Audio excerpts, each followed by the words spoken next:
ሀዘኑን ተካፍለን ደስታውንም ተካፍለን አብረን የምንኖር ጓደኛሞች ነን ማለት ነው።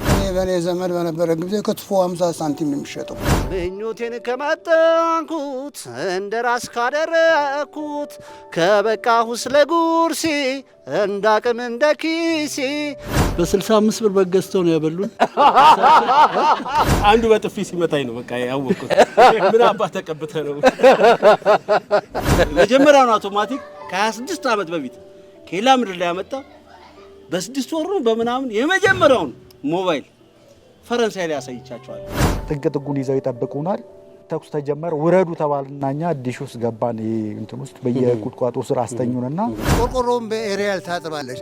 ምንድነው በዚህ ሸዋ የሚደረገው? እሱ አይ ኮቪድ ወደዚህ እንዳይገባ ሁለተኛውን ጉርሻ ያስከተለለት ለካ ሁለተኛው ጉርሻ ከሳምባው ነው የቆረጠው። እንዲብል ደም የለም እንዲብል ደም ጥይት መጥቶኛል ግን የበረደ ነው። ኢትዮጵያን ይባርክልን። አሜን። ሀገራችን ሰላም ያርግልን። አሜን።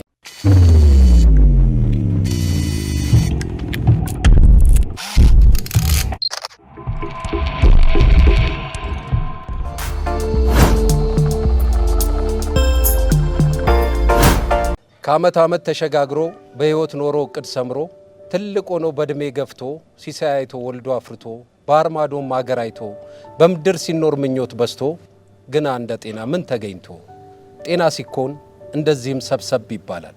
ጤና ሲኮን ፍቅር ነው። ዛሬ ፈረንሳይ አካባቢ ካሉ አብሮ አደጎች የአንድ አካባቢ ልጆች በየተወሰነ ጊዜ እየተገናኙ ፍቅራቸውን፣ ሰላማቸውን፣ ደህንነታቸውን ከሚለዋወጡ ጓደኛ ማቾች ጋር ተገናኝተናል። ከነሱ ጋር አብረን የተወሰነ ጊዜ እንቆያለን። የማህበሩ ተጠሪ አጠገብ ያለ ከሱ ጀምራለሁ። ስምህን አስተዋውቀ እስቲ ስለ ማህበራችሁ ስለ ግንኙነታችሁ አንዳንድ ነገር አጫውተኝ። እሺ፣ እኔ ለማ ኪዳኔ ይባላለሁኝ። ማህበራችን በደስታም በሀዘንም እየተገናኘን አንዳንድ ነገሮችን የምንረዳዳ ሰዎች ነን። አብሮ አደጎች ነን። ሰው ሲታመም ከመሀላችን ሰው ሲታመም ቤተሰብ ሲታመም ተረዳድተን ተጠያይቀን አብረን የምናሳልፍ እንደ ማህበር ደግሞ በተወሰነ ጊዜ በአመት 3ቴም 4ቴም ተገናኝተን ፕሮግራም ይዘን አብረን ተደስተን ጽዋ ተቃምሰን ምን ብለን የምንለያይ ሰዎች ነን። ዋናው ግን ሰው ሲታመም ሰው ሲሞት ሁሌ አብረን ሆነን ሀዘኑን ተካፍለን ደስታውንም ተካፍለን አብረን የምንኖር ጓደኛሞች ነን ማለት ነው።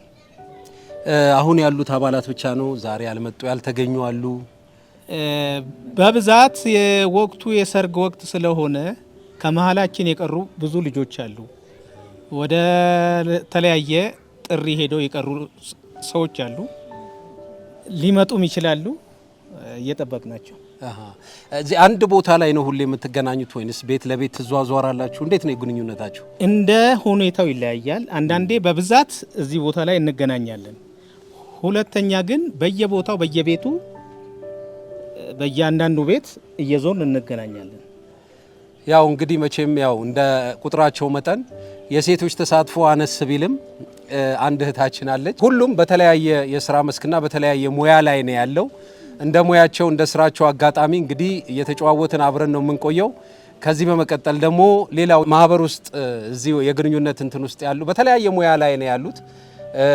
የሙዚቃ መሳሪያ የሚሰሩ አሉ። በጣም አንጋፋ ባህላዊ ሙዚቃ መሳሪያ በጣም ዘመናዊ በሆነ መንገድ እየሰሩ ለያሬድ ሙዚቃ ትምህርት ቤት ብቻም ሳይሆን ለተለያዩ የህብረተሰብ ክፍሎች በተለያየ አይነት መንገድ የሚያበረክቱ አባት አሉ።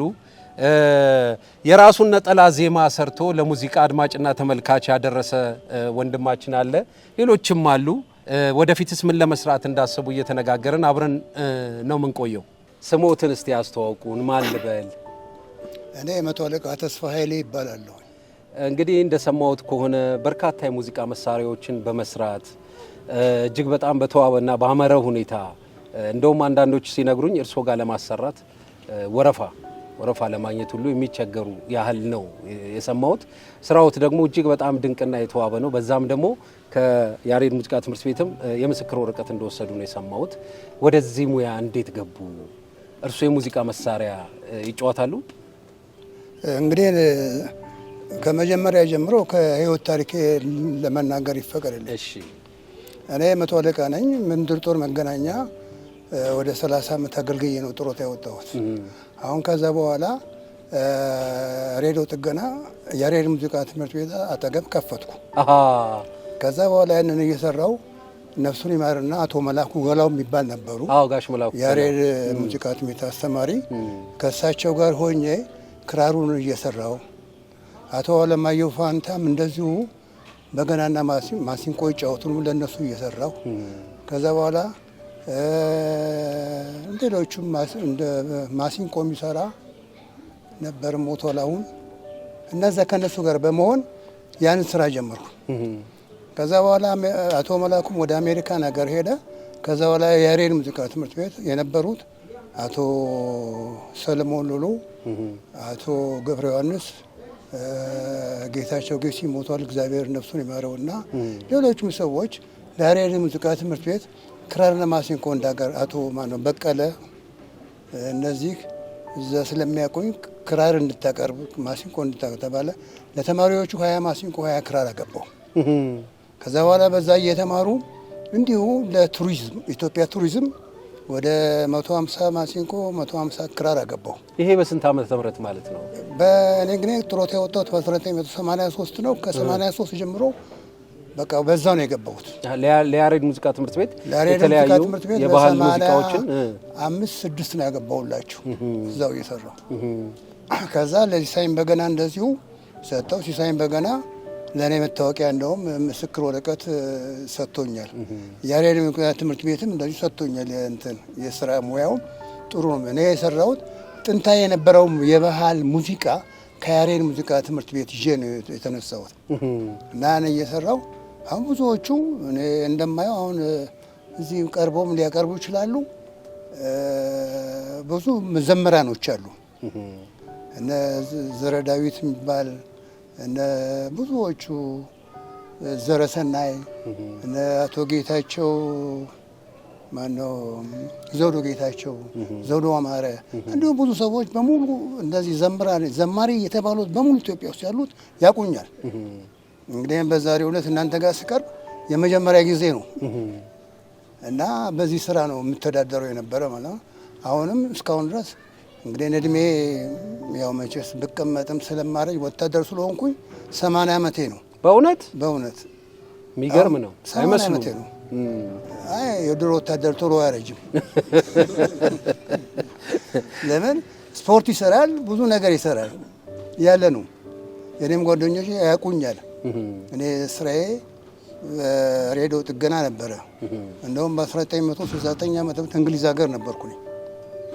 እንግሊዝ ሀገር 1 ዓመት ተምሬ ነው የመጣሁት ሬዲዮ ጥገና በሚሊቴሪ ወይም በመከላከያ ውስጥ እያለሁ ለስልጠና ተልከው።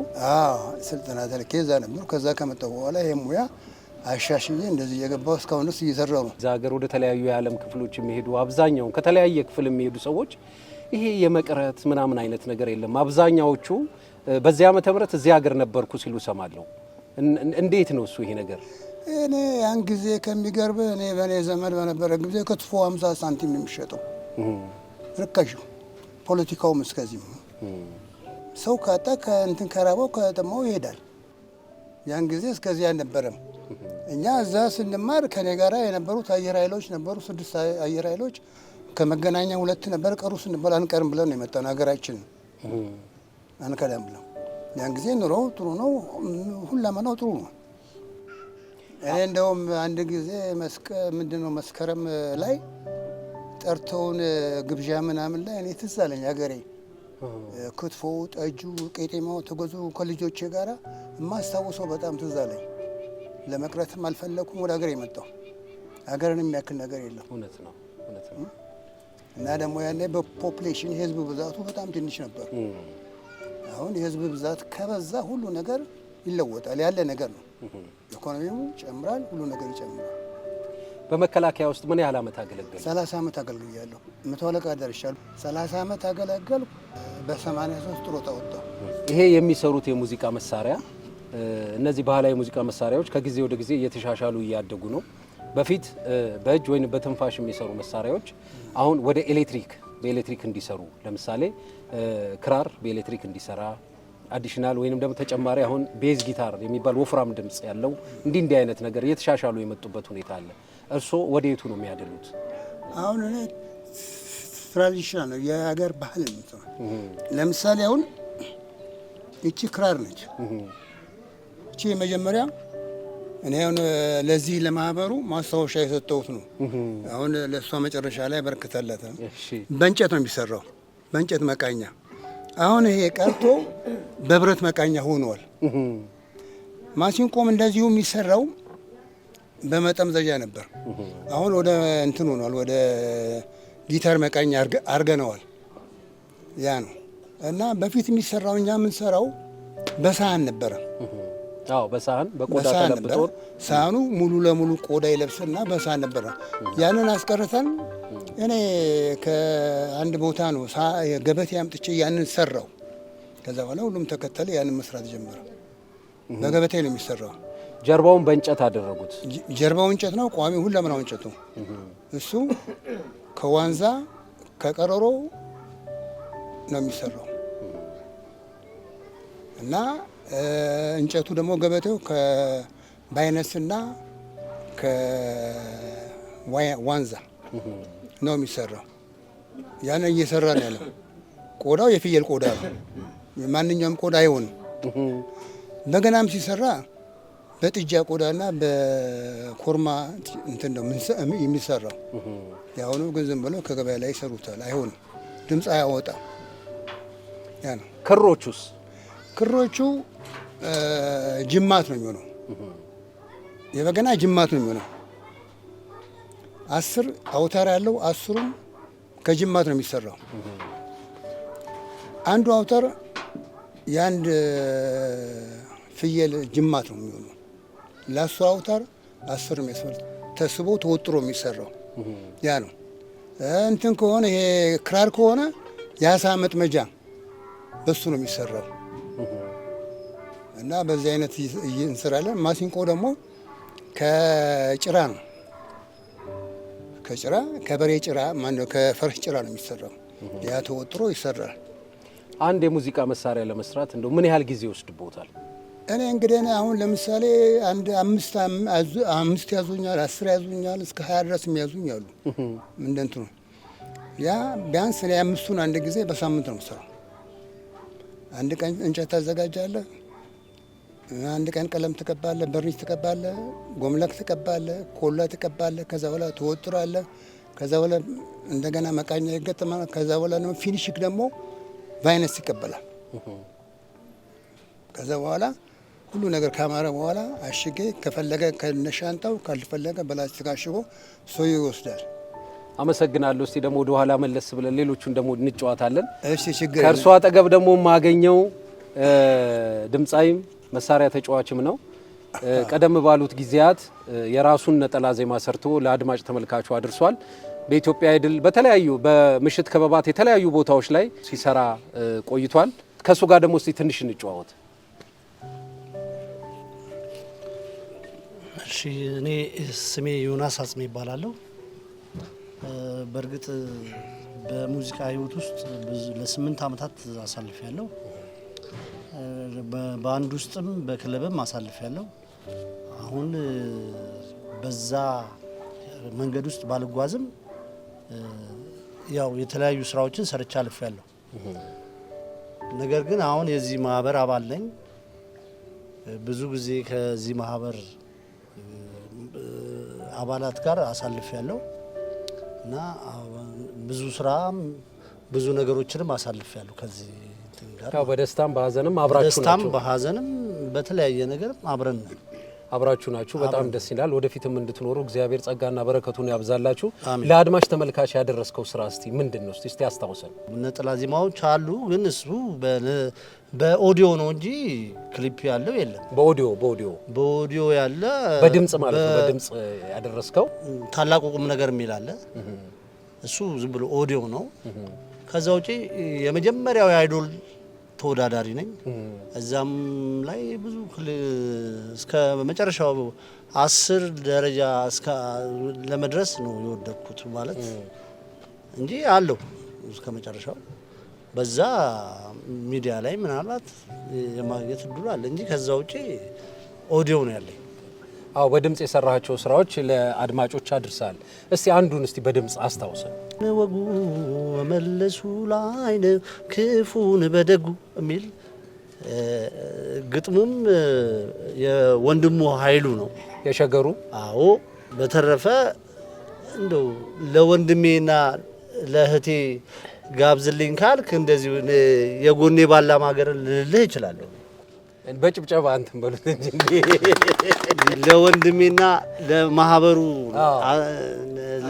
ለአባሎች እንደዚህ ሰብስበው ለእንትን ላሉን አዎ ለተስፍሽና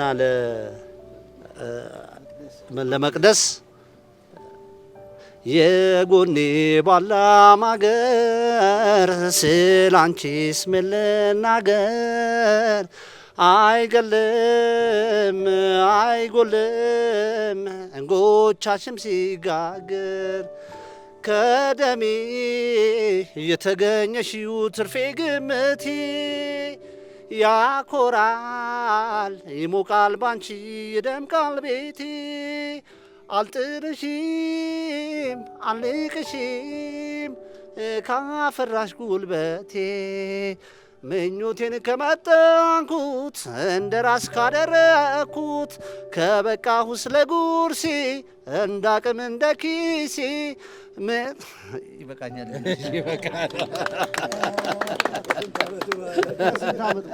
አዎ ከስንት ዓመት በኋላ ጉሮሮንም በእኛ ሟሻር ከስንት ዓመት በኋላ ዘግየት ብሎ እንግዲህ ሌላም ደግሞ ጣል ያደርግልናል አይደል? እንግዲህ ያው ስትሰባሰቡ መቼም አንዳንዴ መቀለድ አለ፣ የመሳሰለው ነገር አለ።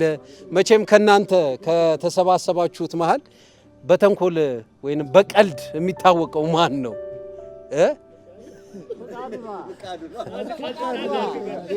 አቅጣጫው ወደዛ ነው እንግዲህ ወደ ፍቄ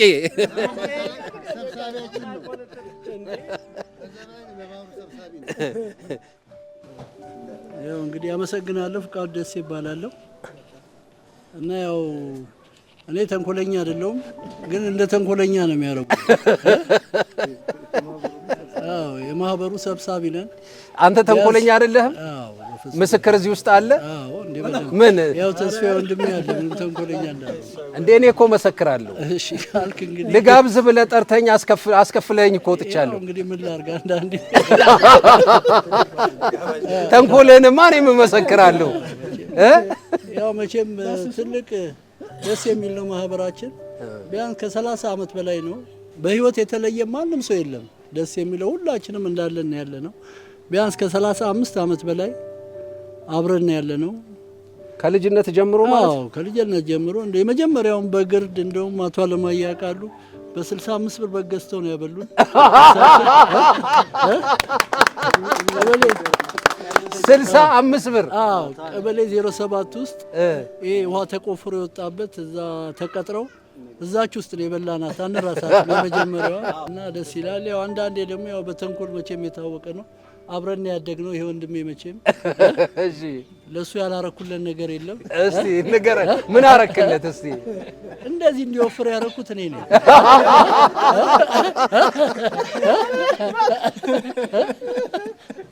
ያው እንደው ካልወፈርኩ አለ እኔ ስወፍር አይቶ እኔም ካልወፈርኩ አለ ያው በለጠኝ። ያው እንግዲህ ተንኮል ነው መቼም ያላረኩት ነገር የለም። እሺ የበለጠ ያወራል እሱ እንደው አንዷን ነው። እሺ እና በል እንዳንተ መወፈር ፈልጋለሁ ሲል በል 3 ቀን ያው እንዳታረካካልኩት ሽንት ቤት እንዳትሄድ አልከው። እሺ ከዛም በኋላ ያዘው ኧረ ሊመጣ ነው ይላል። ትከሳለህ እረፍ። ያው በሶስተኛው ቀን እንደምን ብሎ ለቀቀ። እና የበለጠውን ደግሞ እሱ ያውቀዋል ያብራራዋል ራሱ። ይሄ የልጅነት ትዝታ ነው። የልጅነት ሌላውን ደግሞ ያው የሰርጉን የምኑን ያውራው እስቲ። መላኩ እባላለሁ። መላኩ ኃይሉ እባላለሁ። እሺ የማህበሩ አንዱ አባል ነኝ። እሺ ለመናገር ይከብደኛል። እኔ ችግር ከዚህ የለውም። በፊት እንደዚህ ሚዲያ ላይ ወጥቼ ስለማላቅ ምን አረገ መሰለ የእህታችን ስታገባ ለሊት ስሰራ ነው ያደርኩት። ስሰራ አድሬ ሙሽራ ሲገባ እኔ ተኝቻለሁ። በኢብረ ምጣድ ጥላሸት ቀብቶ ሙሽራዋ ትጠራሃለች አለ። እህታችን ትጠራሃለች ሲለኝ እኔ እየሮጥኩ ስገባ ሰው ይሸሻል፣ ገለል ይላል። እኔ የተቀበልኩት ያላየ የተኛበት ጭላሸት ክለቀለቀ ሙሽራዋ ትጠራሃለች ሲሄድ ገለል ይላሉ። ልክ እሷ ጋር ልደርስ ስትል እሷ አይታ ትስቃለች፣ የእሱ ተንኮል መሆኑ ስለሚታወቅ። አንዱ በጥፊ ሲመታኝ ነው በቃ ያወቅኩት። ምን አባ ተቀብተ ነው። እኔ እሸቱ ገብረ ኪዳን እባላለሁ። የምኖረው ፈረንሳይ ለጋ ሲሆን በተለይ ኬላ የምትባል አካባቢ ላይ ተወልደን ያደግነው እዛ ነው። ይሄ ሁላ ህብረተሰብ በዛ ዙሪያ ያለ ነው እና ተነግሮ የማያልቅ ብዙ ታሪክ ያለን ሰዎች ነን። ነገር ግን አሁን እኔ የምሰራው ነህሚያ ኦቲዝም ሴንተር ነው። በበጎ አድራጎት ስራ ላይ ያለ ለ12 ዓመት እዛ ሰርቻለሁ። አሁንም እየሰራው ነው። በጎ እያረኩ እየኖርኩ ነው ማለት እችላለሁ። ነገር ግን ይሄ ሰፈር በጣም ደስ የሚል በቃ መተባበሩ፣ መተጋገዙ በሀዘንም በደስታም የምንገናኝ ሰዎች ነን። ይሄው እንደምናየው አብዛኛው ቤተ ዘመድ ማለት ነው። ስለዚህ ደስ የሚል ጊዜ ነው የምናሳልፈው። በየ3 ወሩም በየ4 ወሩም እየተገናኘን አመናችሁም አላመናችሁም ከዛሬ 26-25 ዓመት በፊት የመጀመሪያውን አውቶማቲክ መኪና እየነዳው ፈረንሳይ ኬላ ላይ ያቆምኩት እኔ ነኝ። ይህንን ደግሞ አብራድ ድጎቼን ጠርቼ መኪናዋን ከፍቼ ከማሳየቴ በፊት ለመጀመሪያ ጊዜ አውቶማቲክ መኪና ይዤ የመጣሁት እኔ ነኝ። ለምስክር መጀመሪያ ቃል ግቡ አልኳቸው። ከዛ በኋላ ከፍቼ ሳሳያቸው ፍርሲዮን የላትም፣ ማርሹ አይቀያየርም። እሺ ንዳው አሉኝ። አስነዷቸው። በጣም የኮሪያ ኤምባሲ ውስጥ ነበር የምሰራው፣ የዲሬክተሩ ሹፌር ነበር። እኔም ከአንድ ሳምንት በኋላ አሰሳ በኋላ ነው በቀይ መስቀል ውስጥ የቆመች አንድ አውቶማቲክ መኪና አይቼ መካኒኩን ዝጋይር ስተው በሳይን ብቻ ነው ያሳየኝ። ከዛ ቀንቶኝ ያው ያችን ነዳሁኝ። ከዛ በ2-3 ወር ውስጥ ደግሞ የመጀመሪያዋን ሞባይል ተመለከትኩ። የዛን ጊዜ ለዲፕሎማቶች ሌላ ደግሞ ለነዚህ ለኢንቨስተር ወይ ለባለስልጣን ነበር የሚሰጠው። እኔ አላወኩም። ይዟት ይዞራል፣ የፈለገበት ያናግራል። ጻፊዋን ገባን። ምንድነው ይዟት የሚዞረው ሲል ስልክ ነው። ምንድነው ሞባይል ይባላል። አሁንም ለፈረንሳይ ህዝብ ይችል ለማሳየት ኬላ ላይ አሰብኩ። ቀን መጠበቅ ጀመርኩ። አለቃዬ አገሩ ሲሄድ መኪናዋንም ሞባይሉን ቢሮ አስቀምጦ ብሎ ሲሄድ እየበረርኩ መጣሁኝ ፈረንሳይ ላይ። ጸሐፊዋ ግን ያለችኝ እችን ነገር ከነካሃት ትናገራለች አለችኝ። ትናገራለች ስላለችኝ ብቻ ሞባይሉ ይሄ ዳስተር የሚባለው ነው። በቀዩ ላይ የስ፣ በአረንጓዴ ላይ የስ፣ በኖ የሚለው ደግሞ በቀይ ላይ ያለው ማለት ነው። ጎኗን እንዳያስኩኝ ፈረንሳይ ደረስኩ። ልክ ፈረንሳይ ስደርስ ሰበሰብኩ እንደቀድሞ ጓደኞቼ። አሁን ፈረንሳይ ላይ ድሮ በዛን ዘመን 90% ስራ የለውም አብዛኛው ወጣት፣ ጥቂቶች ናቸው ስራ ያላቸው። ስመጣ መጥቶ አደባባዩ ላይ አቆምኳት። የዛሬ ነው ያርገው እንጂ ፈረንሳይ ላይ 90% ሰው እኛን ያቀናል። በዛን ዘመን አብዛኛውም ነዋሪ ነው። ተሰበሰበ። የቀድሞ ወታደሮች ናቸው።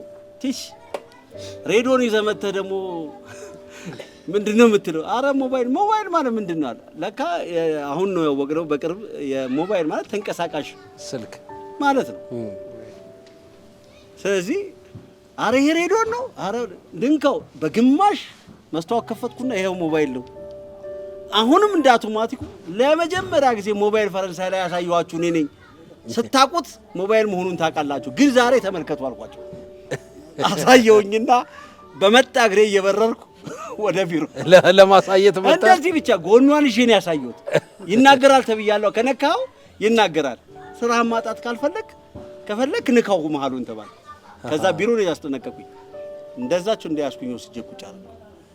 የሞባይል ታሪክ ነው እና በሰራ ስኖር እንደዚች ያመ ታሪክ መጀመሪያው ነው አውቶማቲክ ከ26 ዓመት በፊት ከሌላ ምድር ላይ ያመጣ በ6 ወር ነው በመናምን የመጀመሪያውን ሞባይል ፈረንሳይ ላይ ያሳይቻቸዋል። አይካድም፣ ምስክር አለ ማለት እንግዲህ ካሉት መሃል አንድ ሴት የተገኘሽው አንቺ ነሽ። እስቲ ስለዚህ ማህበር ስለዚህ ስብስብ እስቲ ደግሞ የተሰማሽን ነገር እስቲ አንቺ ደግሞ አጫውችን። መጀመሪያ እንተዋወቅ። መጀመሪያ ይህን እድል ስላገኘኝ በጣም አመሰግናለሁ። ልዑል እግዚአብሔር የተመሰገነ ይሁን። አሜን። መቅደስ እባላለሁ። መቅደስ ሰይፈ እባላለሁ። የምሬ ነው። በጣም ደስ የሚሉ በጣም ፍቅር የሆኑ ሰው አክባሪ ሁሉ ነገር እግዚአብሔር የተመሰገነ ይሁን። እሱን ስላወቅኩኝ በጣም ትልቅ ጸጋ ነው ለኔ። እግዚአብሔር ይስጥልኝ። ደስ ይላሉ። ራሳቸው ጉድ ጉድ ይላሉ። የተወሰኑት ይጠብሳሉ፣ የተወሰኑት ይከታተፋሉ። ግን ጠባሽ ላይ የማይታመን ሰው አለ አሉኝ። አትደብቂ።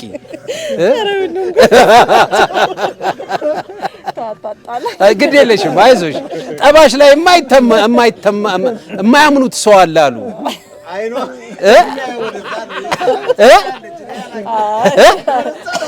ወደዛ ነው የምታየው።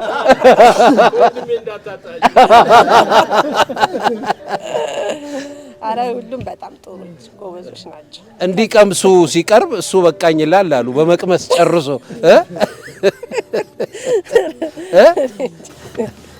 አይ ሁሉም ጎበዞች ናቸው። አይታሙ እፍታውን ይወስዷል።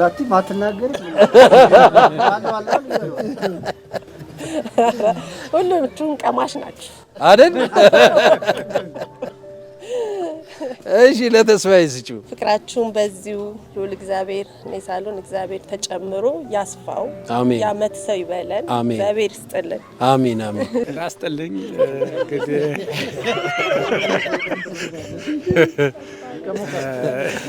ዜና አንባቢ መሰልከኝ ተስፋዬ። ጤና ይስጥልኝ ብለህ ጀመርክ። የተከበረ እንግዲህ እስቲ ራስን አስተዋውቀን። ያውቃለሁ ግን እስቲ ለተመልካቹ ራስን አስተዋውቅ። ተስፋዬ ፈጠነ እባላለሁ እና በጣም ይሄ ማህበር በጣም የሚያስደስትና የሚያኮራ ነው። በእውነት በጣም ደስ የሚል ነው። እኛ እንግዲህ ሁላችንም ተረዳተን ያለውን ነገር እንትን ብለን የታመመውን ጠይቀን ሁሉን ነገር ተረዳርተን ነው የምናደርገው። አንድ ነገር ከራሳችን እንትን የምንለው ነገር የለም።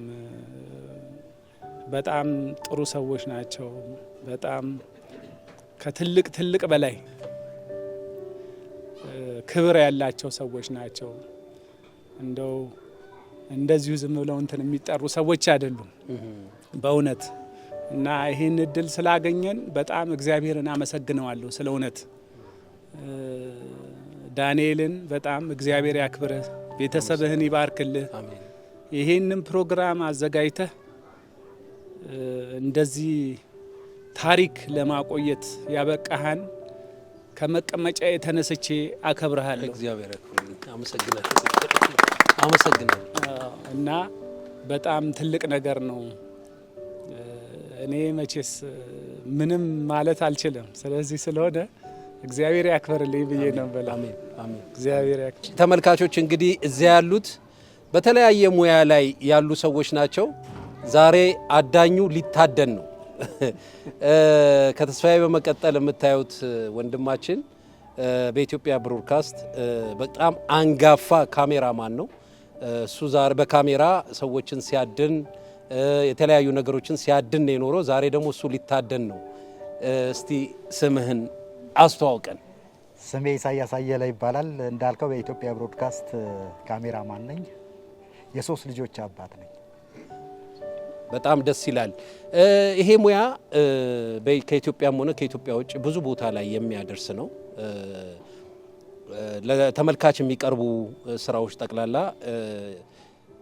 ከፊት ለፊት ያለው ጋዜጠኛ ቢሆንም ከጀርባው ትልቁን ስራ የሚሰሩት ካሜራማኖች ናቸውና ካሜራማኖች ደግሞ የንስር አይን ነው ያላቸው። በጣም ቅልጥፍናና ንቃትን የሚጠይቅም ስራ ነው። ብዙ አድካሚም ነው እና አሁን እዛ በምታገለግልበት ወቅት ፊልድ መውጣት አለ ከመሳሰሉት ነገር ጋር የሚያሳዝን ወይ የሚያስደስት ምን አይነት ገጠመኝ ገጠመ? የሆነ ወቅት ደምቢዶሎ ዩኒቨርሲቲ ምርቃት ተብሎ ታጅበ ነው የምትሄደው። የጦርነት ቀጠና ስለሆነ ታጅበን እንሄዳለን። እስከ ነቀምት ላይ አድረን ስንሄድ ጉሊሱ የምትባል ቦታ አለች፣ ትታወቃለች። ብዙ ከፍተኛ እንትን የደረሰበት ነው እና እዛ አካባቢ እነሱ ያውቁታል። በቃ ከኛ መሀል ነው መውጣት የለባችሁ ምናምን ተብለን ታጅበን ነው የምንሄደው። እየሄድን እያለ የሚያውቁበት ቦታ አለ። ቀድመው ሄዱ እነሱ አጃቢዎቻችን ማለት ነው። ለካ አስፋልት ላይ ጥግ ጥጉን ይዘው ይጠብቁናል። ተኩስ ተጀመረ። ውረዱ ተባልንና እኛ ዲሽ ውስጥ ገባን። እንትን ውስጥ በየቁጥቋጦ ስር አስተኙንና ተታኮሱና ሲሸሹ 2 ኪሎ ሜትር 3 ኪሎ ሜትር እነሱ በእግራቸው እኛ በመሃል አጃቢዎቻችን በእግራቸው ነው የሚሄዱት። መኪናውን መሀል የኛ መኪና መሀል አድርገው ማለት ነው። እኛ መሀል ላይ ሆነን 2 ኪሎ ሜትር 3 ኪሎ ሜትር ከዛ በኋላ እንደምንም ብለን ደምቢዶሎ ዩኒቨርሲቲ ደረስን። ይሄን አስታውሳለን። ይሄ ለሙያው የሚከፈል መስዋዕትነት ነው። እጅግ በጣም አስቸጋሪ ሙያ ነው። በተለያዩ የዓለም ክፍሎች ሰላም የሌለበት ቦታ ላይ ገብተው የሚሰሩትን ስራ ካሜራማኖች፣ ጋዜጠኞች ብዙ ጊዜ እናያለን። የህይወት መስዋዕትነትንም የሚጠይቅ በጣም የተከበረ ውድ ሙያ ነው። እኔ የሰማሁት አለ አንድ ጋዜጠኛ እንደዚሁ ቀርጫለሁ ብሎ ቀርጾ ምናምን ስቱዲዮ ከሄደ በኋላ የቀረጸውን ነገር ሬክ ሳይሆን ዜና ሊሰራ ሄዶ ዜናው የተበላሸበትን ሁኔታ ሲያወራ ሰምቻለሁና እንዲህ አይነት ነገር ገጥሞ አያውቅም? ቴክኒካል የሆነ ችግር ብዙ ይገጥማል። ፍጹም አይደለም ሁሉም። እንደውም የሰማሁት ነገር ምን አለ ትልልቅ ስራዎች አሁን የጠቅላይ ሚኒስቴር ስራ ልትሰራ ትሄድና ገብተህ እንትን አንዳንድ ኤዲት የምታደርገው ነገር አለ። ለምን ጥሩ ያልሆነ ምስል ይዘህ ሄደህ እንትን እንዳይባል ይልና ኦል ዲሌት እና ክሊፕ ዲሌት የሚባል ነገር አለ። እሱ ያችን ክሊፕ ዲሌት አደርጋለሁ ብሎ ፕሌን ላይ ወጥቶ ማለት ነው። ፕሌን ላይ መጥቶ ኤዲት እያደረገ ሲመጣ ክሊፕ ዲሌት አደርጋለሁ ብሎ ኦል ዲሌት አደረገው። ዘውል የተሰራው ስራ ምን ማድረግ ትችላለህ? በመስኮቱ ክፍት ቢሆን ብወረወር ደስ ይለኛል አለ። በጣም አስቸጋሪ። ያው አንዳንዴ ምን አለ መሰለህ ስለሚረዱ የቅርብ አለቆችህ ያ ነገር ይሸፋፈል በሌላም ተደርገው እንላለን። የምትሰራባቸው ኤሌክትሮኒክስ እቃዎች ናቸው። ፌል ሊያደርግ ይችላል። ረጅም ርቀት ሄደ ዲኤምኤንጂ ቀጥታ ስርጭት የምትገባበት በኮሚኒኬሽን ምክንያት በቴሌ ምክንያት ምናምን ላይሰራልህ ይችላል። እንደዚህ አይነት ነገሮች ይገጥመዋል። ደስ የሚልም ነገር ሰው በጣም ነው የሚያከብር ምናምን በጣም የምትከበርበትም እንትን ነው። እንደዚህ ያለላ ባንተ ሙያ ዘርፍ እንደው ካሜራ አጠቃቀም ከቀረጻ ኳሊቲ ከሚወስዱት አንግል ከመሳሰለው ነገር ጋር የማን አድናቂ ነህ? አንጋፋ አቶ ዘላለም የሚባሉ ሰውዬ ነው። አሁን ጡረታ ወጥተዋል። በፎቶ ደግሞ ማን ነው የሚባል አሁን ስሙ አልመጣልኝም። በጣም የፕሬሱ ሰውዬ እንደም ስራ ሰርተነዋል። ስሙ አልመጣልኝም። እሱ አቶ ዘላለም አሉ። አዳዲስ የሚመጡ ጎበዝ ልጆች አሉ። በጣም እንትን ነው። አሁን ስራውን ጥሩ የሚያደርግልህ አዳዲስ የሚመጡ እቃዎች ቀለል ያደርጉልሃል ስራውን። አሁን እቺ ነገር አሁን የምንጠቀምባት የሳውንድ እቃ በጣም ቀለል ታደርግልህ። በፊት ገመድ ጎትተህ ምናምን ሌላ አትሞስፌር ውስጥ ያለውን ድምጽ ይሰበስብብሃል። ያ ያስቸጋ። አሁን የሚመጡት እቃዎች ቀለል ያደርጉልሃል። ዘመናዊ እቃ ስለሆኑ የሚገባ ሰው በጣም ኢንተረስትድ የሆነ ሰው ከገባ ቀለል ስለሚያደርግልህ ብዙ ሰው ሙያተኛ መሆን የሚችልበት እንትን ነው እና ብዙ አቅም ያላቸው ልጆች አሉ አዲስ የሚመጡት ማለት ነው። አቶ ይልማ ፍታወቅ እባላለሁ። እዚህ ፈረንሳይ ከመጣሁ አንድ 10 ዓመት ይሆነኛል። በእርግጥ ድሮ በደንብ እንትኖች ከፈረንሳይ አውቃታለሁ። ሳልመጣ ግን ብዙት እንትን ያሳለፍኩት ካሳንቺስ ነው። ግን እዚህ ከመጣ በኋላ ደግሞ እነዚህን የመሰለ ጓደኞች አግኝቼ ሰላምን ምን የመሰለ ላይፍ እንደምኖር እኔ የማውቀው አንድ ቀን ከፍቶኝ አላውቅም። እኔ ጡረታ ከወጣ ወደ 15 ዓመቴ ነው። ግን ሁሌ ጡረታ ይወጣ ነው ስራ ሰርቼ የምገባ ነው ይመስለኝ። ደስተኛ ነኝ። እግዚአብሔር የተባረከ ነው። ባለቤቴም ደግሞ ስራ እሷም አሁን ትንሽ ጊዜ በኋላ ጡረታ ትወጣለች። በእሷ ምክንያት ነው የመጣሁት ሰፈር እና በጣም ደስ የሚል ማህበር ውስጥ ደግሞ መግባቴ ደስተኛ ሰው ነኝ። እስቲ መጀመሪያ ስምን እንተዋወቅ። እሺ፣ እኔ ማናዬ ካሳይ እባላለሁ። የምኖረው ንፋስ ስልክ ላፍቶ ነው። የምሰራው እዚሁ ፈረንሳይ አካባቢ ነው። ልብስ ሰፊ ነኝ እና እነዚህን ከመሰሉ ወንድሞቼ ጋር ያገናኘኝ ፍቅር ነው። በፍቅር ተገናኝተን ያው በደስታውም በሀዘኑም አንድ ችግርም ቢደርስብኝ እነሱም እዚህ ሰፈር አይደለም ብለው አይቀሩም፣ ይመጣሉ። ይህንን ነው እንግዲህ ያው በዚህ በልብስ ስፌት ሙያ ላይ ለበርካታ ዓመታት ራስንም ቤተሰብንም እያስተዳደርክ ነው ያለው። የምትሰራበትን ቦታ ደግሞ መሀል ፈረንሳይ ላይ ነው፣ ኬላ የሚባል ቦታ ላይ ነው የምትሰራውና አንተ ብዙ ጊዜ የምትሰራቸው ስራዎች የሴቶችን ነው የወንዶችን አልባሳት ነው ሁለቱንም ነው? እኔ በአብዛኛው የሴቶችን ስራ ነው የምሰራው እና የሴቶችን ነው በአብዛኛው። እንደው በወፍ በረር ስሰማ እንደው አንዳንድ ጊዜ ከዚህ ከልኬት ጋራ ከሴቶች ጋር አለመጣጣም አለ ይባላል። እስቲ ልብስ ሰፊ ስለሆንክ እንደው የሚባለውን ነገር ነው ስለሱ እስቲ አጫውተኝ። በአብዛኛው ይባላል። እኔ ግን ያው ሙያዬን አክብሬ እንትን የምሰራ ስለሆንኩኝ በብዛት ወደዛ ነገር አለ።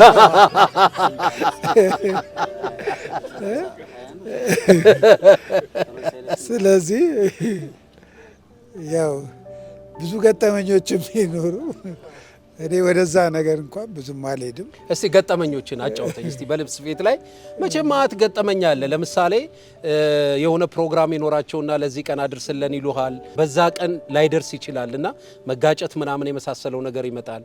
ብዙ ጊዜ እንደውም ቀጠሮ ባለማክበር እንደ ልብስ ሰፊ ተወዳዳሪ የለውም ይባላልና እስቲ ምን ገጠመኛል እስቲ አጫውተን። በአብዛኛው በቀጠሮ እንኳን እኔ ብዙም አልታማም፣ ግን ያው ይገጥማል። አንዳንዴ መብራት አይኖርም ወይ ካውያ ሳትተኩስ ምን ሳትል ላይደርስ ይችላል። ስለዚህ ያው መጣላት መጋጨት ይኖራል እና እንደዛ ነው። እስቲ ገጠመኝ እስቲ ምን እዚህ ሙያ ላይ ብዙ አመት ነው የሰራው፣ መቼም የማይረሳ ገጠመኝ ይኖራል። እስቲ አጫውተን። አንድ ጊዜ እንደዚሁ በቀጠሮ እንትን ተባብለን መጣች። ለዚህ ቀን አድርስልኝ አልነበረው ያልኩ አለች። አልደረሰልኝም ብዬ በጣም ተጣልተን ብዙ ተነጋግረን እንትን ያልንበትን ያንን አስታውሳለሁ። ሌላ እንኳን በአብዛኛው ብዙም የለም። የአንዱንስ ስፌት ለሌላ ሰጥተህ አታውቅም? ይገጥማል። ያሳስተ አንዱ ይዞብህ ይሄዳል። ያው ተደዋውለህ ምን ብለህ ታስመልሳለህ። ይገጥማል፣ ያለ ነው። አንዳንዴስ በችኮላ ምናምን እንደ ዲዛይን አንዳንዴም ዲዛይን በዲዛይን ሲሰጥ ላይ መጣልህ ይችላል። ያንን ደግሞ ያው ገዝተን ሌላ ሰፍተን እንተካለን። ይሄ ትብብራችን ይቀጥል እላለሁ ለጓደኞች። አመሰግናለሁ። ኮቪድ ኢትዮጵያ ውስጥ ሲገባ አገራችን ውስጥ ኮቪድ ተገኘ ወይንም ደግሞ በኮቪድ የተያዘ ሰው ተገኘ ሲባል በግንባር ቀደምትነት ከተገኙት መሃል አንዱ እርሶ ነበሩና የዛን ጊዜ እንዴት ያስታውሱታል? እና የግንዛቤው ነገር የጥንቃቄው የመሳሰለው ነገር ትንሽ አስፈሪ የነበረበት ሁኔታ ነበረና እንዴት አገኙት? እንግዲህ ኮቪድ እንደገባ ከአሜሪካን ሀገር አንድ ሰው ይመጣና ለልጄ ክራስ ስራልኝ ይላል። ያንን ክራስ ስራና ቱሪስት ሆቴል የሚባል የለም 4 ኪሎ እዛ ሰጠውና ሻይ ቡና እንጠጣ ይለኛል። ኋላ ሻይ ቡና በረንዳ ላይ ቁጭ ብለን ጠጣን፣ ተጨባበጥን። ቡና ነው የጠጣ ነው። ሄደ። በሶስተኛው ቀን ብርድ አለኝ እና ተኛው። ምንድነው ይሄ ነገር አልኩ። እሱ ወንድሜ ቅድም የባበሩ መስራች ለማ ልጄ ባል ነው። ልጄም አለች ፋናዬ ተስፋዬ ትባላለች። ይሄ ነገር ምንድነው? ራሴን አሞኛል። እስቲ ምች መድኃኒት ምን ያልሞከርኩት ነገር የለም። ራሴን ሲያመኝም ቅቤ ሁሉ ተቀብቻለሁ። በኋላ አልቻልኩም። መጨረሻ ላይ እሱ ይዞኝ ሄደ ለማ ክሊኒክ ይዞኝ ሄደና ከለማ ክሊኒክ ወደ የካቲት ላኩ።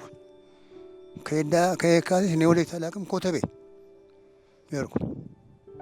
ከዛ በኋላ ልጆቼ በሙሉ ልጄ ግሩም ለማ፣ ሙሉነሽ ተስፋዬ፣ ፋናዬ ተስፋዬ እሱ ልጅ አብረን አጠቃላይ ገባን። እኔ መግባታቸውን አላውቅም። እኔ ቀደም ብዬ ነው የገባሁት፣ እነሱ በኋላ ገቡ። ለማና የ6 ወር ልጅ ብቻ ነው የቀረው። በኋላ እዛ ገባን። እኔ ተኝቼ ቦጃ ይመጣል፣ ሙሉነሽ ትመጣለች። እንዴ ነው ይሉኛል። እንዴ ከየት መጣችሁ እላቸዋለሁ። ከቤት። በምን መጣችሁ? አንተን ልጠይቅ። ለካ እነሱ ፎቅ 3ኛ ፎቅ ላይ እየተኙ ለያይተውናል። እኔ ከኔ ጋር አብረ መተኛታቸው እኔ አላውቅም። በኋላ ቶሎ ሂዱ ይመሽባቸዋል ሂዱ እላለሁ። በኋላ ሪከቨሪም አይሲ ውስጥ ገባው። 3 ሰው ከኔ በፊት ገባ። 4ኛ አይሲ ውስጥ ሆኜ በ3ኛ ቀን ወጣሁ። አላውቅም። በኋላ ያ ሰፈር በዛ በኩል መኪና አያልፍም። ይሄ ቤት ኮቪድ ቤት ነው። ይሄ ኮቪድ ቤት ነው። ይሄ ኮቪድ ቤት ነው። አያልፍም። መንገድ ላይ በዛ በኩል አያልፍም። ቤት ነው የሚሄዱት። አቋራጭ ነው የሚሄዱት። እንደ ይገርማል። ያው አዲስ ነው። አዎ። በኋላ ከጎረቤት ደግሞ አንዱ ሹ አድርጋ ቆርቆሮውን በኤሪያል ታጥባለች። ምንድን ነው በዚህ ሸዋ የሚደረገው? እሱን አይ ኮቪድ ወደዚህ እንዳይገባ።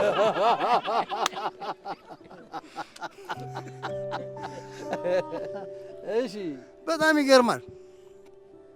ከዛ ወጣው ጥንቃቄውን ባናደርግ አንጠቀም ነበረ። እኔም ክራሬን አልሸጥም፣ ኮቪድ ቤት ይዤ አልመጣም ነበር። እና ያ ሆነ። ከዛ በኋላ አንድ ቦታ ገባውና የማቀበት ቤት ነው። ቡና ምናምን ጠጣለሁ። ታዘዙኝና መጡ። ማን ያቅርበልኝ? ፈጠጡ። አላማ አንድ ቢራ መጡና ሰጡኝ። ያንን ቢራ ከየት ነው ያመጣው? ከተስፋዬ ጋር አይዛው ጨምረው እንትኑ ቆሻሻ መጣው ጣሉት። በኋላ በስንተኛ ቀን ሲሄድ ማን ነው ይሄን ቢራ ያቀረበልኝ? አይ ከሌ ነች። አንተ ስለዋለው እሱ እኮ ታሞ ተኝቷል አሉ። ማን?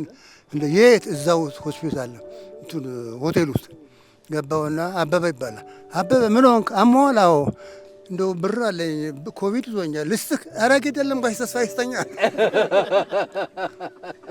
ያቺን ብር ኮቪድ ይዞኛል ግን እኔ ወጥቻለሁ፣ ሰርቲፊኬት በጃጃለሁ። እሱ ግን ያ ምሳሌ ያለው ያቺን ኮቪድ ላለመቀም ልስጥህ። ኧረ ግድ የለም ችግር የለም። ያቺን ብር ሰጠሁት እና የኮቪድ ነገር ብዙ ተአምር አለው። እግዚአብሔር ይኸው ለዚህ አብቁቶን ልጆችም በሙሉ አለን እስካሁን ድረስ በሰላም። በዚች በኮቪድ ዙሪያ መቼም ብዙ ጣጣ ደርሶብናል። እሱ ጓደኛችን ነው ለማ፣ ያው የእሱ አማች ነው። ለካ እኛ አላወቅንም። አብረን ስንሄድ ሰው ሸሸናል። ለካ ያው ኮቪድ ሰው እየያዛል ብሎ ለካ እኛ እንሸሻለን። ከዛ አንድ ጓደኛችን ምንድን ነው ለዋል ቲም ለማ መጣችሁ እየተባለ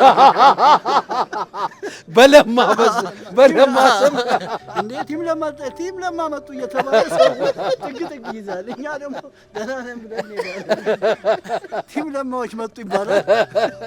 ከዛም በኋላ ያው ነገሩ አለፈ። ያው ጨዋታ ሆኗል። መቼም አንድም ወንድማችን እንዲሁ በቃ ልክ አሁን እንደውም አልመጣም፣ አቶ መላኩ ይባላል። እንደው መጥቶ ብቻ እቺ መንፊያው አለች 06 ስንገባ ያው 4 ወንበር 5 አይቀመጥም፣ 3 ወንበር ነው። ጠረጴዛው ላይ አይቀረውም። በቃ ሽሉም አድርጎ ወልውላል። አንተ ቢራውን አምጣ በቃ እንትን ይላል። አንደኛ እሱን አልያዘልን እሱን ያዘልን። እሱ ተያዘ። እሱን እንደውም እሱ ነው ሄጆ እኔማ ጠይቀዋለሁ ብሎ ሄዶ ስጋ ምናምን ይዞለት ሄዶ አቀበለው። ከዛም በኋላ ሰፈር ውስጥ ማን ይቅረበው? እግዚአብሔር ይስጠው በስበቡ እሱም እስቲ እኔ በግ ልግዛ እናንተም ቢራ ግዙና መግባታችሁን አሳውቁልኝ ለሰፈር አለ።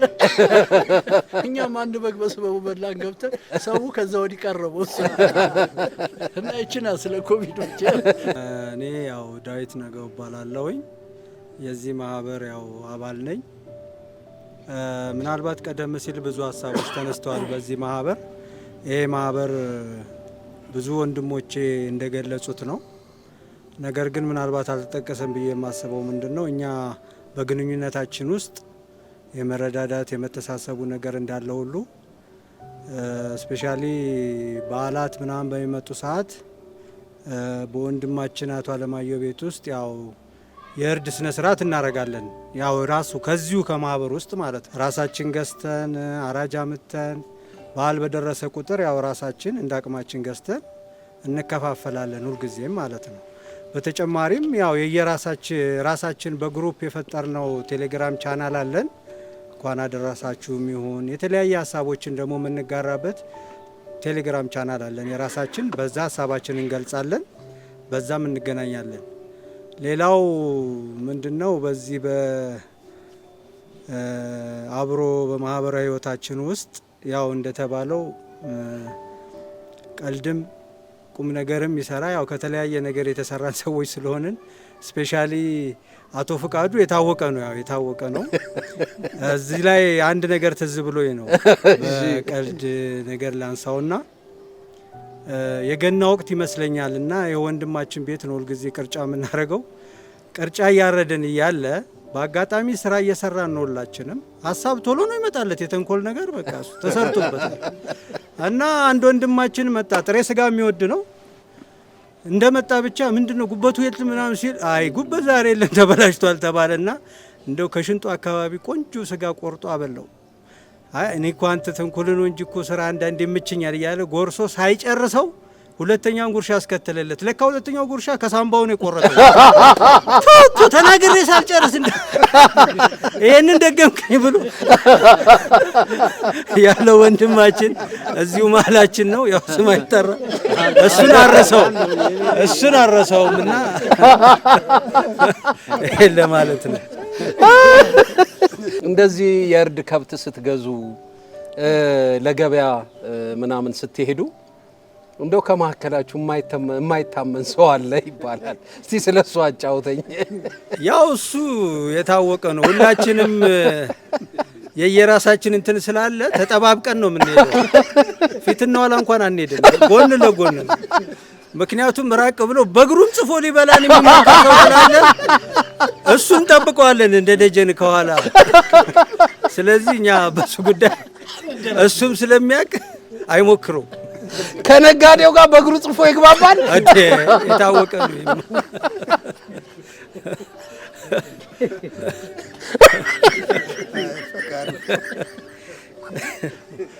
ስለዚህ አፉን ስጠብቁ በእግሩ ይጽፋል።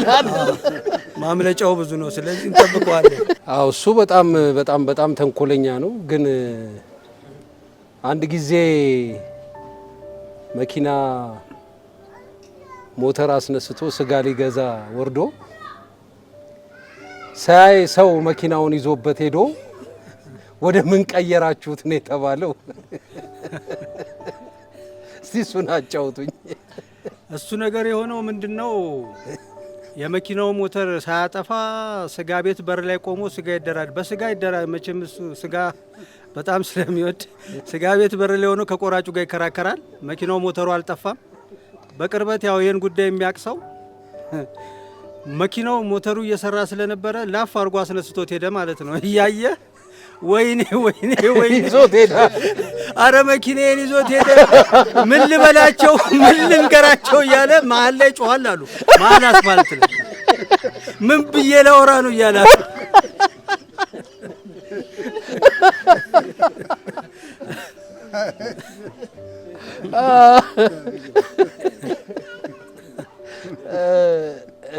ተገኘሽ መኪናው በኋላ መጨረሻ ያው የሚታወቅ ሰው ስለሆነ ካስጮህ በኋላ መልሶለታል። አይ እኔ እንኳን ከዚህ በፊት የገጠመኝን አንድ ነገር ላውራ።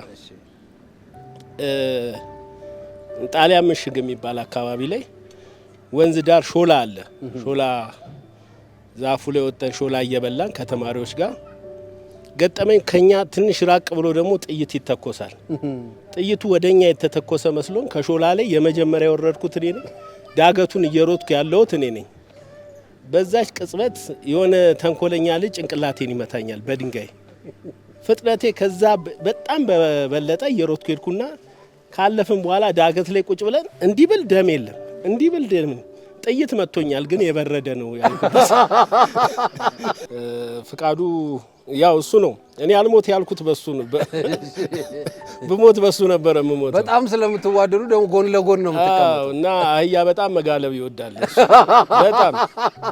እና እኔ እሱ ትልቁ አህያ ላይ ወጥቶ ይጋልባል፣ እኔ ትንሿ ውርንጭላዋ ላይ እና እሱ በጣም ታላቂም ስለሆነ እሱ ትልቁ ላይ እኔ ትንሿ ላይ ወጥቼ እየጋለበ እሱ በጣም ሲፈጥን ውርንጭላዋ ደግሞ እናቷ ጋር ለመድረስ ስትሮጥ እኔ ባንገቷ ላይ ወደኩ፣ አህያዋ በላይ ላይ።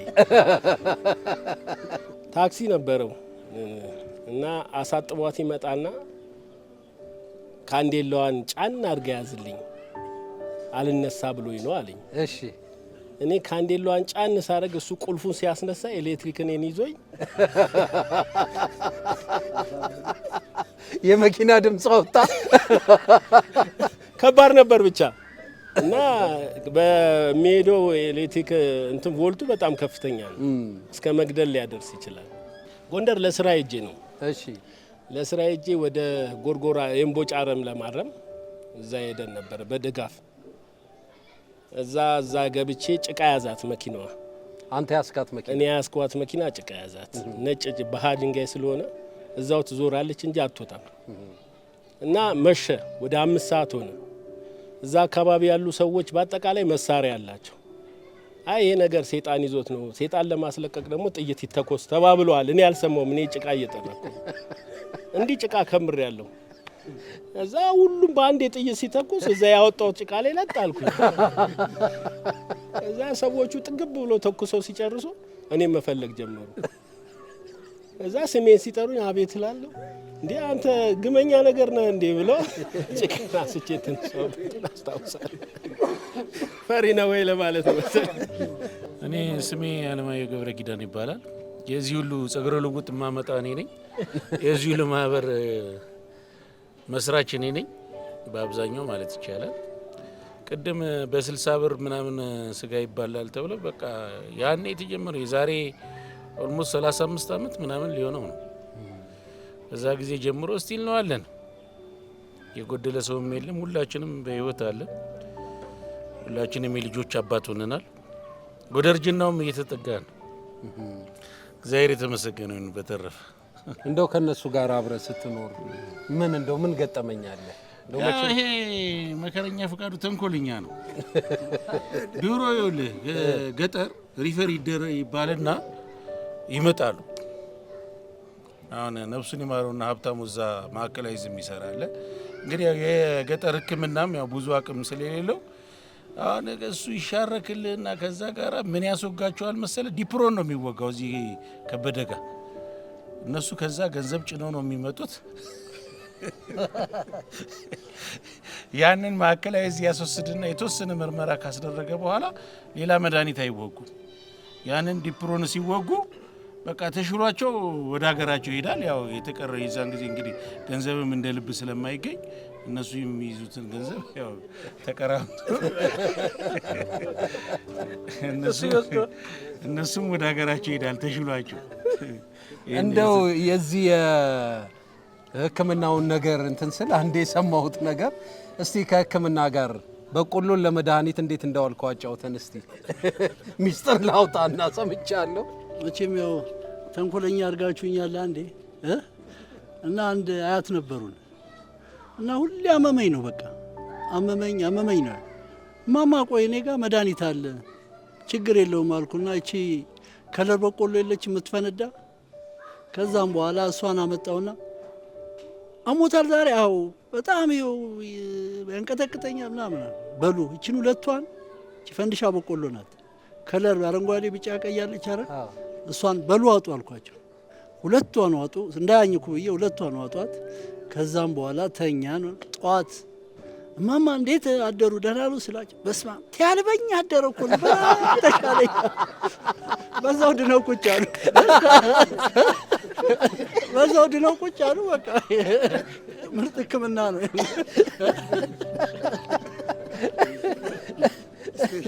አሁን በጣም ደስ ብሎኛል።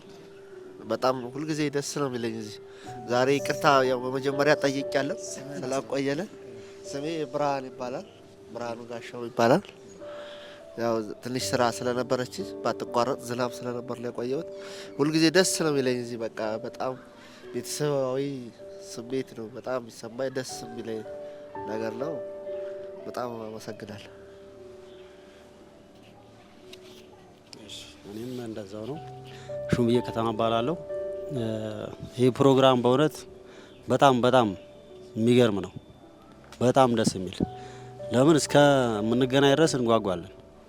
ይህ ስብስባቸውን በእውነት ደስ የሚል ስብስብ ነው።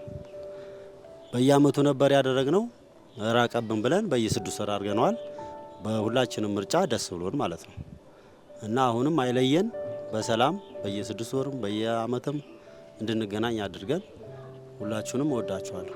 ውድ የፕሮግራማችን ተከታታዮች እንግዲህ ፈረንሳይ አካባቢ ያሉ አብሮ አደጎች ማህበራቸው በእንደዚህ አይነት ሁኔታ በደስታም በሀዘንም ሳይለያዩ በአብሮነት ነገንም እያሰቡ እየኖሩ ነው።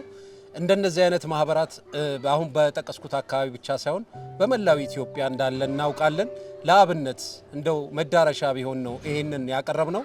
ሌሎች ያላችሁበት የምታሳውቁን ከሆነ ያላችሁበት መተን ይህንኑ ፕሮግራም በመላው ዓለም ለሚገኙ ኢትዮጵያውያን የምናደርስ ነው የሚሆነው። እንግዲህ ጨዋታው እጅግ በጣም ይጣፍጣል። እያወራን ብንቀጥል ታሪኩ ገጠመኝ አያልቅም። ግን የኛ የአየር ሰዓት ማለቂያ ሆነና በዚሁ ልንለያይ ነው። በሚቀጥለው በሌላ ፕሮግራም እስክናገኛችሁ በዚሁ እናጠቃልላለን። የማህበሩ አባላት ያዘጋጁት ውስኪ አለ። እንግዲህ በዳዊት አማካኝነት ሽማግሌዎች መርጠው በሚያቀርቡት ምርቃት እንሰናበታለን። በያላችሁበት መልካም ጊዜ ይሁንላችሁ። እንግዲህ ማህበርተኞቻችን እቺ ዛሬ የሰላም ቀን ያርግልን፣ አሜን። ክፉን ያርቅልን፣ አሜን። እና መቼ ሁላችንም ያው የተወሰነች ሰው ጎሎብናል። ተባረኩልን እና በሰላም ለሚቀጥለው ሀገር በሰላም እንዲያደርስልን እግዚአብሔርን እንለምናለን። አሜን። ተባረኩልን። እዚህ ድረስ መጥታችሁ የእኛም ፕሮግራም ስለቀረጻችሁና ለኢትዮጵያ ሕዝብ አጠቃላይ ስላቀረባችሁት ደስ ብሎኛል።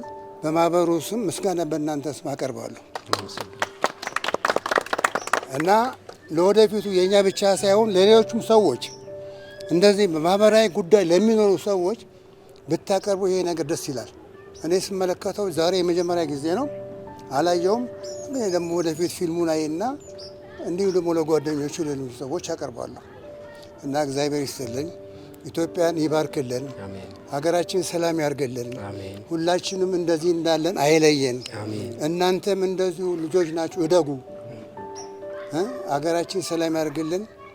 እግዚአብሔር ይስጥልን፣ አመት አመት ያደርስልን። እችነች ምራቂ። ያመሰግናለሁ። እንግዲህ እግዚአብሔር ከቁጥር ያጉላችሁ፣ መተናንጣችሁ፣ ቤታችሁም ትዳራችሁም ኑሯችሁም ሁሉ ሙሉ ይሁን። እንደዚህ አጋጣሚ ነገር ሆኖ በጭንቅ በጣር ያሉትን ወገኖች ሁሉ እግዚአብሔር ያስብልን። እንግዲህ በሌላ ፕሮግራም እስክናገኛችሁ ድረስ እኛ በጣም እናመሰግናለን። ይሄ ፕሮግራም እንዳላችሁ ስናቅ ለታሪክ ለትውልድ እንዲተላለፍ በመልካም ፈቃደኝነት ፈቅዳችሁ እኛም ተገኝተን እንድንቀርጽ መልካም ፈቃዳችሁን ስለሰጣችሁን እናመሰግናለን። እግዚአብሔር አይለየን፣ ፈቃዱን ልብ ይስጥልን። ሰላሙን